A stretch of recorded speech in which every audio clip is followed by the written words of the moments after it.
Bonjour à tous et à toutes, j'espère que vous allez bien. Je suis content de vous retrouver. Aujourd'hui, on va parler d'exercices thérapeutiques. Je vais vous donner des conseils et souvenez-vous que les conseils et les exercices aussi que je vous montre sur ma chaîne ne remplacent pas les conseils et les exercices donnés par un professionnel de la santé. Il peut y avoir des contre-indications, il faut les suivre.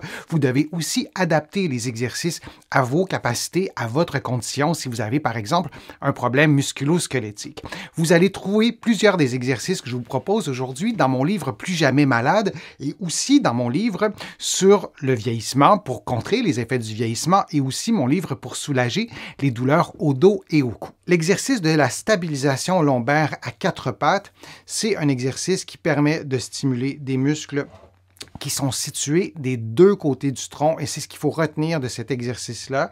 C'est un exercice qui est dans un environnement contrôlé. Hein, on est au sol, on n'aura pas de surprise, on peut le faire à notre propre vitesse, on peut le faire aussi en tenant compte de notre propre mobilité. Alors, je vais vous le présenter plus en détail dans quelques secondes, mais je voulais vous montrer les muscles qui sont stimulés durant l'exercice. Il y a les multifides qui sont des petits muscles du dos, vous le voyez, très profonds.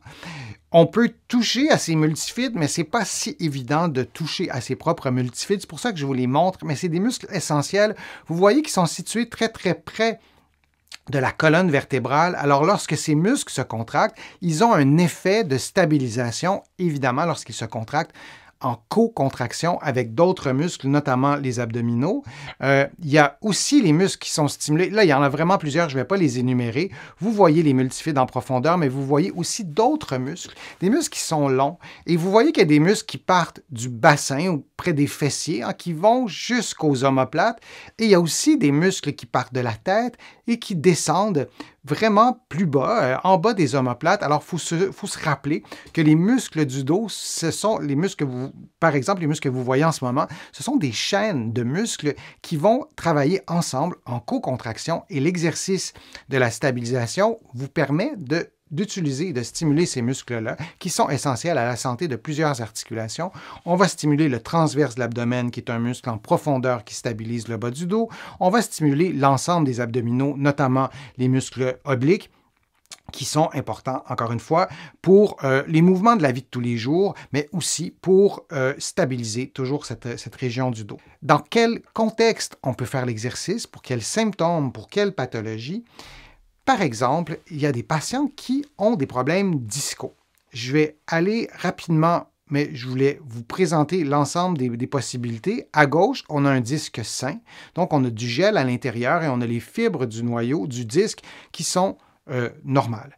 Et plus on progresse vers l'image qui est à l'extrême droite, donc le disque sain est à gauche, je veux juste être certain d'avoir dit la bonne chose, et à l'image de droite, on a une hernie discale qui est quand même assez importante, et on a dans l'image du centre une protrusion. Donc on voit hein, que le gel se déplace vers la droite, et tranquillement les fibres de l'anneau sont en mauvaise santé. Alors ce scénario-là de hernie discale ou de protrusion, ou peu importe la progression ou le niveau de progression du désordre du noyau, ben, on a besoin, en tout cas, en fait, on veut s'assurer d'avoir une bonne stabilisation du bas du dos. On ne veut pas avoir de mouvement inutile et l'exercice de stabilisation abdominale nous permet de faire ça. Ça ne fait pas de miracle, ce n'est pas une panacée, mais c'est un exercice qui est, quant à moi, important dans un contexte de hernie discale. Et on se souvient qu'une hernie discale peut être asymptomatique, c'est-à-dire elle peut ne pas nous causer de douleur. Alors l'exercice, c'est assez simple. Position de départ à quatre pattes, ça ne peut pas être plus simple que ça.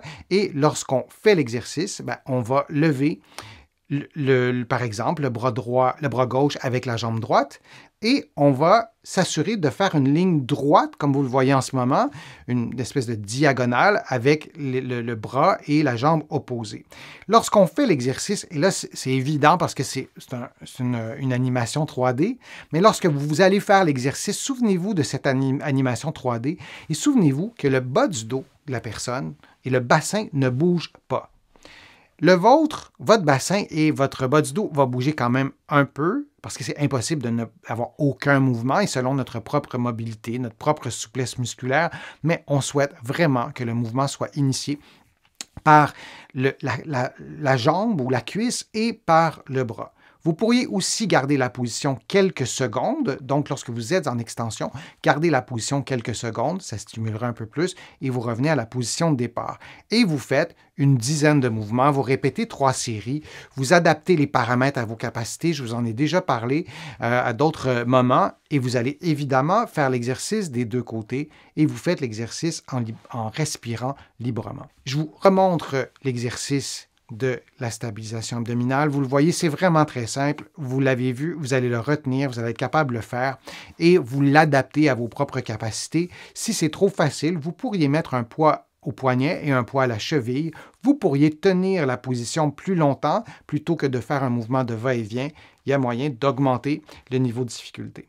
Alors, c'était l'exercice de la stabilisation lombaire. J'espère que vous avez bien retenu cet exercice-là. C'est un exercice qu'on utilise notamment en obstétrique chez les femmes enceintes ou les femmes qui ont accouché pour aller réveiller, pour aller stimuler ces muscles-là qui sont mis à l'épreuve durant la grossesse, entre autres. Je vous remercie d'avoir été là. J'espère que les conseils que je vous ai donnés, les informations que je vous ai transmises aujourd'hui vous ont été utiles.